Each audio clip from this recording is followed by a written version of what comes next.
My name is Ruby Lawson. I was born and raised in a small town called Prescott, Oregon, where college diplomas hanging on the wall meant more than kindness or passion.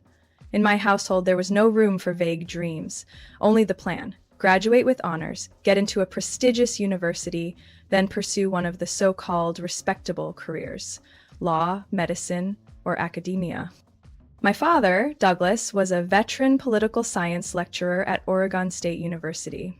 He always stood straight, dressed sharply, and spoke as if he were constantly addressing a classroom. My mother, Linda, was the principal of the town's only high school. She believed that every mistake could be avoided if people just followed discipline and tradition. To them, the perfect child was my sister, Natalie Lawson. She could recite the Declaration of Independence at age 4 and got into Harvard Medical School at 18. When she announced her full-ride scholarship, the whole family threw a party. Relatives from all over came. My father raised his glass, eyes gleaming with pride. This is the future of America.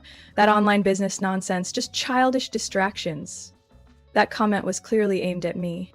I didn't hate studying, but from a young age, I was far more fascinated by what happened behind the screen than by copying theorems into a notebook. At 12, I fixed a neighbor's jammed printer in exchange for $10 and 2 movie tickets.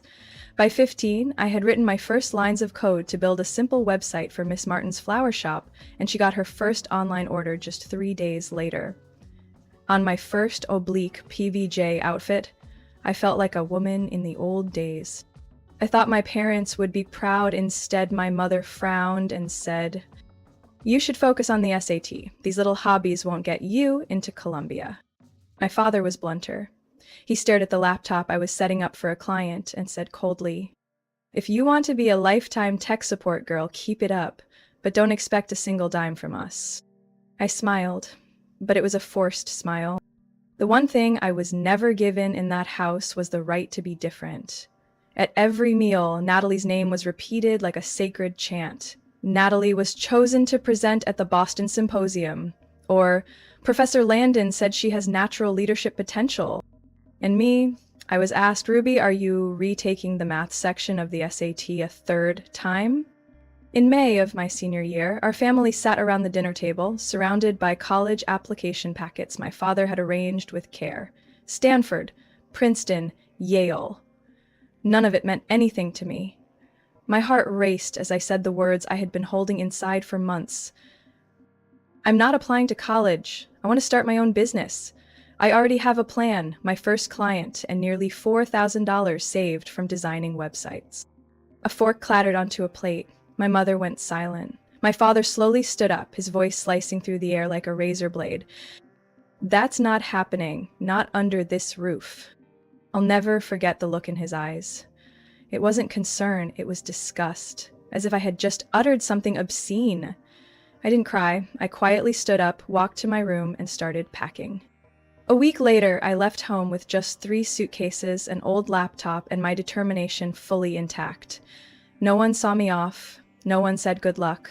They were sure I'd come crawling back, ashamed and begging for forgiveness. My first apartment was on the 3rd floor of a rundown building in the suburbs of Portland, barely 450 square feet, with creaky wooden floors and windows that let in a constant draft, no matter how tightly they were shut. But it was the first space I could truly call my own. The kitchen was so narrow I could touch both walls with my arms stretched out. I placed a second-hand wooden table under the only outlet in the living room and turned it into a makeshift office. Each morning, I brewed coffee with a faded drip machine, then got to work before the sun came up and kept going until the streetlights outside flickered on. There was no salary, no family expectations, just me and a simple idea: helping local artisans sell their products online. I called the platform Rustic Cart. Rustic Cart wasn't groundbreaking, nor was it backed by cutting-edge tech, but I believed in it. Oregon was full of talented people making pottery, candles, hand-woven baskets, but most of them had no idea how to sell their work online. I built simple websites and took a 5% commission from every successful sale. The rest belonged entirely to the seller. In those early weeks, I coded by day and sent cold emails by night to small craft stores. Most never replied. Some asked, "What college are you attending?" When I said I'd never been to college, they fell silent. One even sent back a laughing emoji with the words, "Good luck with that." My bank account emptied faster than I expected. I lived on cup noodles, boiled eggs, and canned beans. Every night, I cranked the heater up to full blast. Not just to chase away the cold, but to push back the creeping fear that was starting to seep into every corner of my mind. Once, I called my mother, just to hear her voice. But when I told her I hadn't gone back to school, her answer was immediate. "Then don't expect anyone to be waiting for you." I thought I had grown used to the coldness, but after that call, I sat on the floor of my apartment in silence for nearly an hour. 3 months after launching, Rustic Cart had exactly 2 clients. One was Josie, a soap maker. The other was Walter, an elderly wood carver who lived a 40-minute drive away. Walter called me computer girl and often got my name wrong. He thought it was Lucy, but he still paid me $20 a month to manage his orders. Thanks to them, I was able to cover my first month's electric bill without borrowing from a credit card. I thought things would gradually improve, but one February morning, while dropping off a shipment for Josie, I was rear-ended at the intersection of 15th and Broadway. No one was hurt, but my old Civic refused to start again. The repair estimate was nearly $800, a sum I didn't have. I sat in the middle of my living room, surrounded by rolls of packaging tape and unpaid invoices, wondering, what if I've made the wrong choice? That evening, I decided to attend a local small business meetup at the downtown library, a free event I had scrolled past on a community site before. I didn't know what I was looking for, maybe just the comfort of being in a room with other people, trying as hard as I was.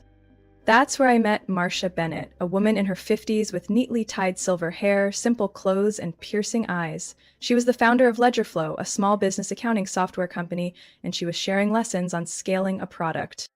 When the Q&A ended, I waited until the room cleared, then nervously walked up and handed her my homemade business card, nearly dropping it in the process. "I'm Ruby. I run a small platform helping artisans sell online. No degrees, no funding, but I have real clients and real revenue, even if it's small." Marcia was quiet for a few seconds. Then she smiled and extended her hand. "Do you have customer data?" she asked. I nodded, opened my laptop, and showed her the orders and growth charts. Modest but clear. She scanned a few spreadsheets, then said, "You don't need more individual sellers, you need B2B clients." I looked at her, not quite following. Instead of selling 1 bar of soap at a time, why not sell your order management software to 50 craft stores? It's the same goal, helping them, but on a larger scale with more value. You already have the model, now it's time to restructure. We talked until nearly 10 p.m. on the walk back. Even though my leg ached from the morning crash, I felt light. A door had opened, and I knew I was ready to walk through it. I renamed the company to Craft Logic Solutions right after my meeting with Marcia. The old name sounded too naive, no longer fitting for the direction we were headed. Under her mentorship, I pivoted from a consumer-facing retail platform to building supply chain management software, tailored specifically for small to mid-size artisan businesses, a market almost no one had tapped properly.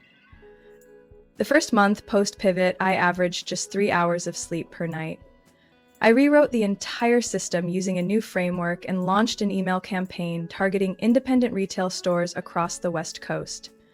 Every new contract helped pay off my car repair debt, cover hosting expenses, and eventually hire a part-time intern, Jared, a UX design student I met at a community meetup. We worked out of my apartment, used boxes of instant noodles as makeshift desks, and hung a whiteboard on the fridge door. It was scrappy, but in that space, Craft Logic began to take form. By fall, after more than 100 failed cold calls, I received an email from the operations department of a handcrafted furniture chain called Maple and Sage. They had 36 locations across 6 states and were using outdated management software from the early 2000s. The sender, Rebecca Tran, wrote, simply, "Heard your software can track inventory per location. Send us a demo." I read that email 10 times. After 5 sleepless days, Jared and I built a live demo that simulated multi-location inventory and order management, featuring a clean dashboard, easy navigation, and intelligent alert systems. When Rebecca called back, she didn't hesitate. "We need this system deployed within 60 days. Can you deliver?" I glanced at Jared. He gave me a thumbs up. "Yes," I said. "But I'll need to meet with your tech team to integrate accounting and shipping APIs." "Where's your office?" she asked. I swallowed hard. "We're remote at the moment, but I can fly to Maple and Sage's headquarters in Denver whenever you need." That first meeting was also my first time stepping into a real office, with clean carpets and an automatic coffee machine. I wore a borrowed blazer and slightly worn shoes, but I stood tall, answering every technical question with the confidence forged in long nights coding on a beat-up laptop. The final contract was signed for $420,000, with $150,000 paid up front to start implementation. I didn't cry. I just sat motionless in the taxi back to my hotel, staring out the window, clutching my backpack, like it held an entire new chapter of my life. From that moment, everything changed rapidly. After delivering on our first project, Maple and Sage referred us to 3 more chains, one of them being Craft Hub, a large craft materials supermarket chain based in California. They signed a full system deployment contract for $630,000. I officially incorporated the company in Oregon, rented our first office in Beaverton, and hired 5 full-time employees: software engineers, a project manager, and an in-house accountant. Within 2 years, CraftLogic had offices in Portland, Denver, and San Diego. We served over 60 retail chains, and the platform evolved into a full ecosystem, handling everything from order management and inventory tracking to shipping integration and customer behavior analytics. In our 3rd year, revenue surpassed $1.2 million, with net profit clearing $300,000. By year 4, I was invited to speak at the Women in Tech West Coast Conference, where I shared how simple software tools could transform traditional industries. After my speech, a middle-aged man approached me and handed me his business card with both hands. "I'm Michael Davis, Chief Strategy Officer at Bright Axis Ventures. We've been following CraftLogic since earlier this year. If you're open to an M&A conversation, we have a proposal." I smiled and accepted his card, but made no promises. The following week, I received 3 more acquisition offers. The highest one valued the company at $36 million, an amount that stunned our entire team. Jared blurted out, "If you sell, I'd be happy for you, but please don't. We're not finished." I looked up at the development roadmap pinned to our meeting room wall, where we used colorful sticky notes to track feature modules. I knew exactly where we were and where we were going. I declined all 3 offers, not because the money wasn't enough, but because CraftLogic wasn't just a company. It was proof of the path I chose, the path my family once completely rejected. Selling it now would have felt like sitting back at that old dinner table, silent under their judgmental eyes, nodding in defeat. Even as the company thrived, I maintained an almost extreme level of discretion in my personal life. I still drove my old Subaru, lived in a modest 2-bedroom apartment in Beaverton, and whenever someone asked about work, I simply said, "I build small software tools for craft shops." My family, predictable as ever, only seemed to remember me when discussing disappointment. My mom still called once a month, not to check in, but to update me on how Natalie had just been appointed chief resident at a major hospital in Seattle, or how her husband had published another biochemistry paper in a science journal.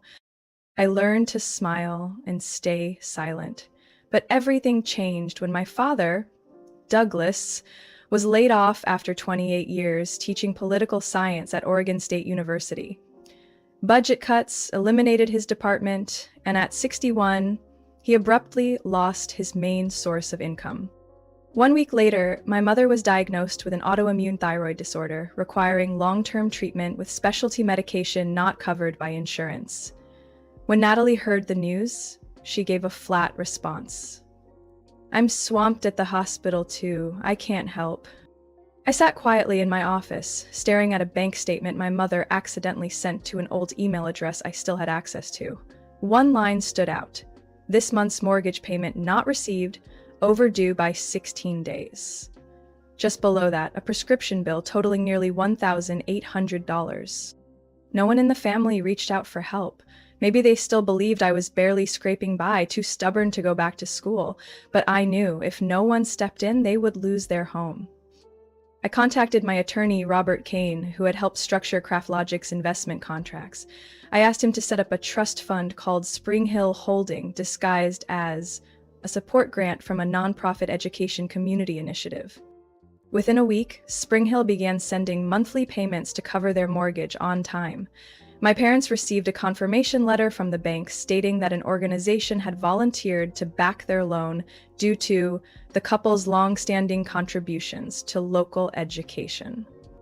They didn't ask any questions. At the same time, I had Robert establish a shell company, Brightstone Consulting, registered in Boise.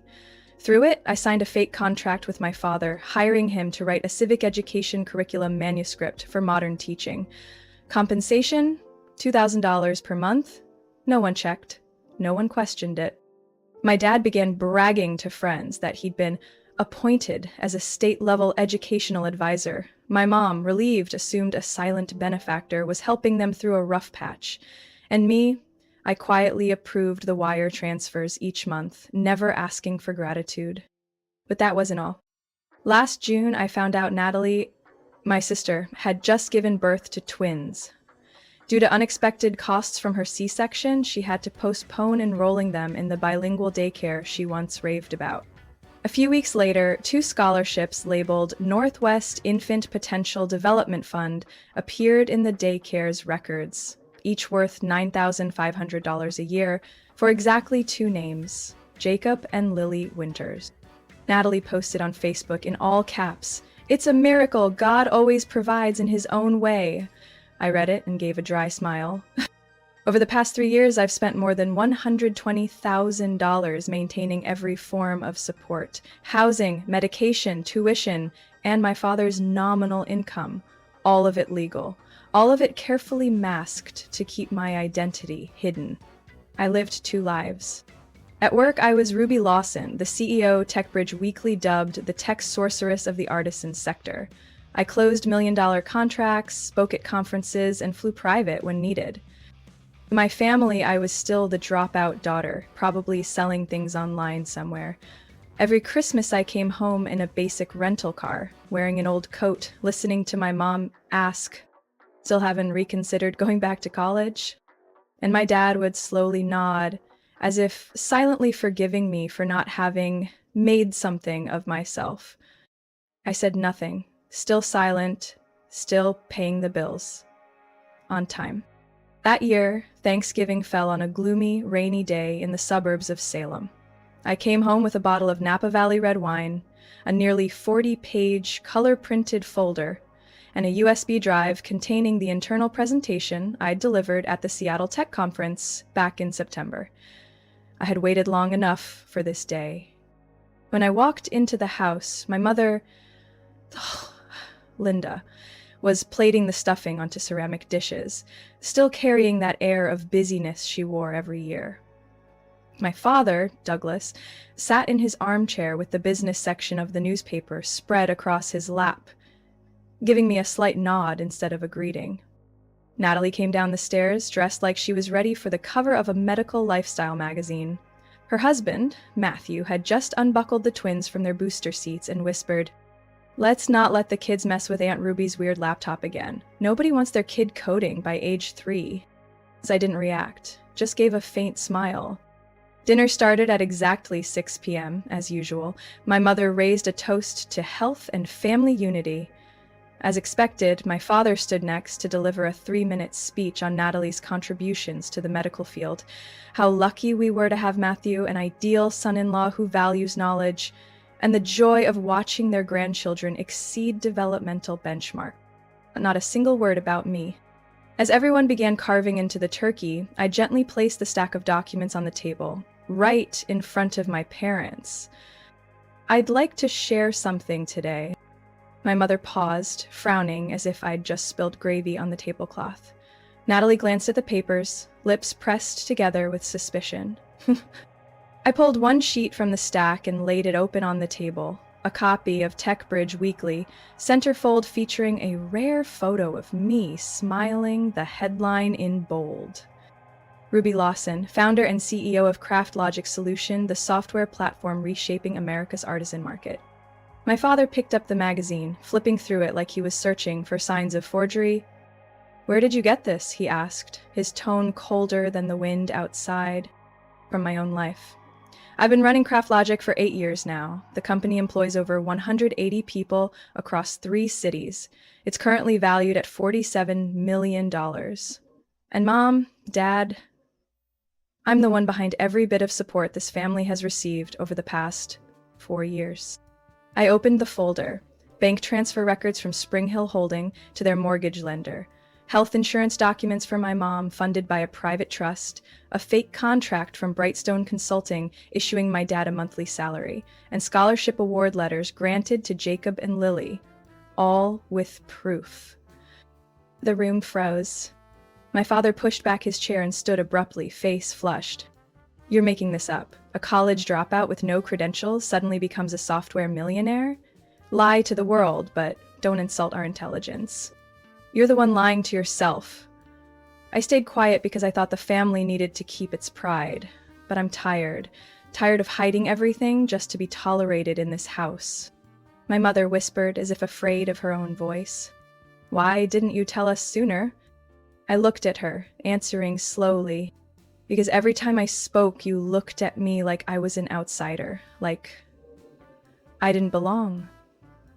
So I chose to help without asking for acknowledgement." Natalie leaned forward on her elbows, coldly interjecting, "I've worked 14-hour days to become a doctor. And you write code at home and suddenly you're a celebrated CEO? That's laughable. I don't deny your hard work. But you're not the only one who's struggled. I've fallen asleep on my keyboard, eaten dry ramen because I couldn't afford to boil water. I built this from nothing." My father slammed his hand on the table. "Enough! I don't want to hear another word. You're a fraud. A disgrace to this family. Someone like you could only make money through deceit." I stood up. I didn't yell. I didn't cry. "So that's it. You don't want to know who I really am. You just want the ideal version of me that you made up. Fine." I gathered the documents, placing them carefully back in my bag. As I turned toward the door, my mother gently grabbed my wrist. "Ruby, what about next month's support?" I looked at her, my voice barely above a breath. "Mom, people who see me as a disgrace can't keep living off my money. As of today, it ends." Stepped out of the house where I had always been seen as nothing more than a burden. It was still raining, but every drop that fell on my shoulders felt impossibly light. I left Salem the very next morning. No letters, no messages. My flight to Florida departed at 6:15 a.m. from PDX.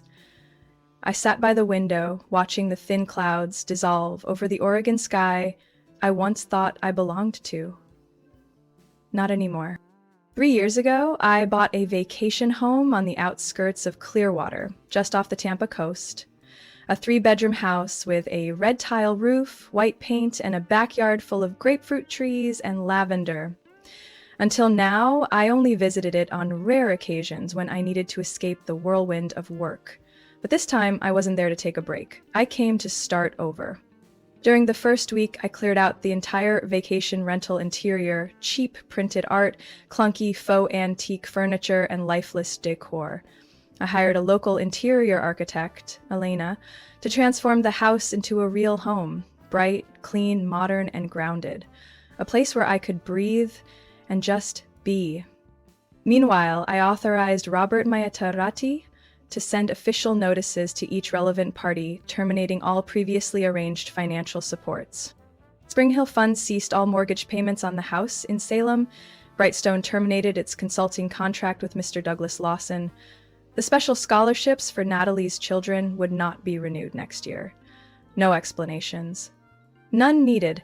I didn't owe them anything anymore. 2 weeks later, I stepped into CraftLogic's new headquarters in the West Bay District Business Complex, right in the heart of Clearwater. The office was on the 9th floor of a glass building overlooking the ocean, flooded with natural light across dark walnut floors. There, I reunited with 3 key team members from Portland: Jared, Rachel, and Dominic, who had volunteered to relocate and help launch the new office. "We're resetting everything, right?" Rachel asked during our first meeting. "That's right. No more anonymity, no more double life. This is the freest chapter for the company and for me." CraftLogic didn't just survive this transition, it thrived. We secured 3 new Florida-based clients in the first quarter, and an investment fund out of Boston had just proposed a new valuation, $59.7 million, not including the AI products we were preparing to release. I no longer wore cheap jeans just to stay humble. No longer hid my expensive smartwatch under long sleeves. I didn't have to pretend to fail just to be temporarily forgiven for being different. I was the CEO. The founder. I was Ruby Lawson in every sense. I started becoming active in the local business community. One Friday evening at a Florida Women in Tech networking event, I met Caleb Meyer, a digital transformation consultant for nonprofit organizations. He had a warm smile and the kind of natural handshake that felt like you'd known him forever. We talked about using tech to connect young founders in rural areas, and then about steam grouper from a nearby Thai place. 3 weeks later, we had dinner for the 3rd time. That time, there was no more work talk. We walked barefoot on the beach at night, sharing a pair of earbuds, playing our favorite teenage songs. I didn't have to explain what my company did. I didn't have to dodge financial questions. "You're the only person I know who built an entire company and managed to keep it secret from the world," Caleb said, as we sat on the porch, listening to the soft waves. I laughed. Maybe because I used to think if they knew, they'd try to turn me into someone else. And now, if someone can't accept who I really am, they don't get to be part of my life. We clinked our mint pineapple cocktails together softly, like an unspoken promise, without strings attached. I still remember that last dinner at my parents' house. Every biting remark, every dismissive glance. But instead of letting those things eat away at me, I now use them to measure myself. Every day I live honestly is a day I've already won. I started thinking more about people like me, young individuals without fancy degrees but filled with big ideas. Not everyone can spend years grinding in the dark the way I did, and not everyone gets the chance to meet someone like Marcia Bennett at exactly the right moment. So I decided to start the Ruby Foundation with its first program called the Forge Forward Grant, a financial aid and mentorship fund for young founders without college degrees, but with promising business plans. We didn't ask where they studied, we only cared about what they wanted to build and why. The fund's announcement took place in a small auditorium at the Clearwater Tech Hub under the warm April sun and the scent of fresh roasted coffee from the corner stand. I stepped onto the stage with no papers, no teleprompter, just me. Here are people who can craft the perfect wooden chair at 16, others who develop content filtering algorithms without taking a single hour of computer science. If we deny them a chance just because they don't have the right diploma, then we're the ones lacking. We received nearly 500 applications in just the first 6 weeks. Alicia Monroe, 22 years old, living in El Paso, Texas, was the first to receive a $20,000 grant to develop a scheduling platform for local clinics. She cried during our first video call. I didn't think anyone would pick me when the education section only said high school. I smiled and gently said, "Maybe you just hadn't met the right reviewer yet." Forge Forward isn't just a fund, it's a heartfelt response to the 19-year-old version of me, the one who once curled up in a 450 square foot apartment, wishing someone would just believe in her. One afternoon in June, while I was watering the lavender in the yard, my phone rang. The screen said Natalie. I was going to let it go to voicemail, but then I answered. "It's me," she said. Her voice wasn't sharp anymore. It was lower, slightly shaky. "How have you been?" "I'm okay." The silence stretched long enough that I could hear the wind through the line. "I'm not calling to beg. I just wanted to say thank you for everything you've done. And I'm sorry. Not some generic apology, a real one.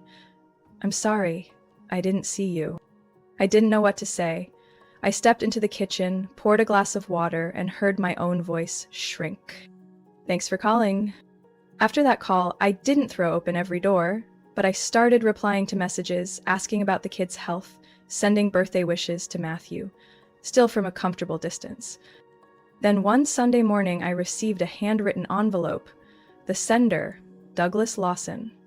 The handwriting slanted left, crisp and familiar, like the essays he used to mark for his students. Roby, I don't know where to begin, so I'll be direct. I was wrong. Wrong to believe there's only one path to success. Wrong to let pride blind me to your efforts. When you spoke the truth that night at dinner, I fell apart. Not because you did anything wrong, but because I realized I was no longer the man you needed me to be. If you don't want to forgive me, I understand. But I hope you know I'm proud. Yeah. I read the letter 10 times over, no tears fell, but my throat tightened with something I couldn't quite name, maybe sadness, maybe relief. I didn't call back right away, but a few days later I mailed a postcard from Sarasota. Thank you for writing. I'm building the life I've always dreamed of. If you'd like to be part of it, the only condition is respect. I kept my boundaries. I didn't return to the fantasy of a perfect family I once dreamed of, but I gave them a second chance, this time on my terms. At an informal dinner with the local women's startup community in Tampa, I shared my story, not dramatized, not sugar-coated, just simply, sometimes the best thing you can do for yourself is to stop trying to be loved by people who refuse to understand you. The room fell silent for a few seconds, then erupted in applause. I realized I wasn't just healing, I was sparking something. One early summer afternoon, I was reading the paper on the back porch when my phone rang. The screen read, "Call from landline, Salem, or." I almost let it go to voicemail, like I had many times before, but something in my gut told me to answer. A soft voice came through, carefully choosing each word. "It's Mom, Linda." I didn't respond right away. She took a deep breath and continued. "Your father and I are planning to come to Florida next month. We were wondering if we could see you." A question light as the breeze, yet each word pressed heavy against my chest. 2 years ago, I was called a disgrace. And now they wanted to meet. Not to borrow money, not for medical reasons, just to meet. "In what capacity do you want to see me?" I asked, calm. "As the daughter you once cast out, or the CEO no one can ignore anymore?" "As my daughter, just my daughter, if you'll allow it." I didn't give an answer that day. I needed time, not to forgive, but to ask myself whether there was anything left that I even needed from that meeting. 3 weeks later, I chose a small coffee shop by the shore in Clearwater, where the ocean breeze rustled the palm trees like a soft soundtrack. I arrived early, chose an outdoor table, ordered a cold brew, and waited. At exactly 9 a.m., my parents arrived. Douglas walked more slowly than I remembered, his hair nearly all white. Mom wore a beige floral dress, her face softer than it used to be. They sat down. Silence lingered for nearly a minute. I didn't feel nervous. My heart didn't tighten like it once had. I just sat there, steady like the still water of the bay before me. My father broke the silence first. "I read your recent interview in Founders Weekly. What you've built, it's very impressive." I nodded, unsmiling. "Thank you." Mom placed her hand gently on the table. "It took us a long time to understand that you never needed to be anyone's copy." "No," I cut in, looking her directly in the eyes. "You don't need to say that if it's not true. I didn't come here for another polished speech." She lowered her eyes. In that rare moment, I saw my mother, the woman who used rules to control everything, finally unable to control this. My father fell quiet, then said, "You once asked me, if I didn't see you as the pride of this family, then what was I seeing? Today I want to answer, you're proof that I was wrong."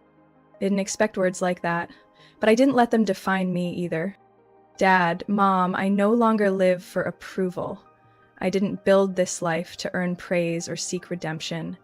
I've spent the past 2 years living more truthfully, more fully, and nothing about that makes me want to go back to any older version of myself." Mom nodded. Not with anger, not in protest, just nodded. We stayed another 20 minutes, talked about the weather, the new seaside park, and Natalie's kids, even though I wasn't ready to see them yet. As we left the cafe, Mom reached out to hug me.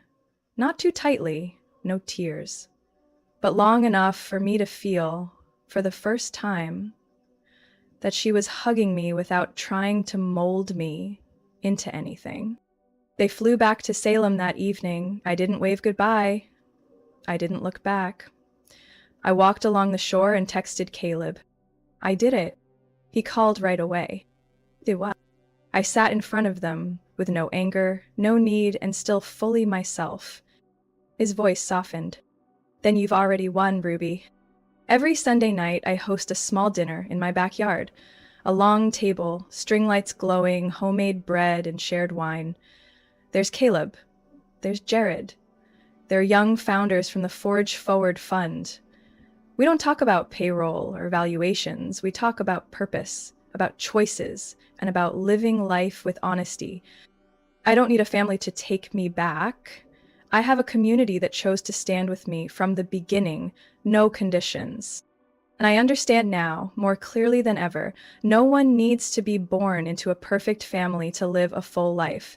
They only need the courage to create it for themselves. I didn't forgive because they changed. I forgave so I could be free.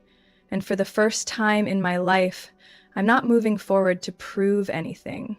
I'm moving forward because I'm already whole. Ruby's story isn't just about building a successful startup. It's a powerful reminder that self-worth doesn't come from family approval or prestigious degrees. In the real world, many people like Ruby are quietly building their own lives, bravely stepping outside imposed molds to live authentically. Healing doesn't always come from being forgiven. It comes from choosing not to endure anymore. Success isn't about proving something. It's about living freely, honestly, and without fear. What do you think about Ruby's choice? Would you dare to live your truth, even if it meant giving up your family's approval? Share your thoughts below, and don't forget to follow the channel for more powerful stories about family.